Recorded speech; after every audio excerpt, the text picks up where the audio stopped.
Paano Correct. nabuo yung grupo nyo?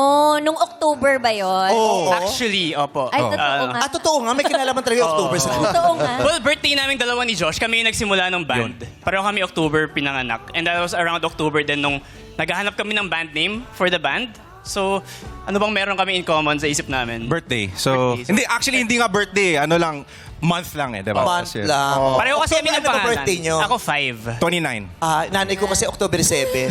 Pero wala siya kinalaman Happy sa birthday. paano. Maisingit ko lang. Baka pwede siyang sumali sa banda nila. Pwede. Ay, yung nanay ko, oo, pwede. Nagsasaxophone yun. Kailangan namin. Lumolobo yung ganito niya pag nagsasaxophone. May talent pala si nanay, oh. Yes.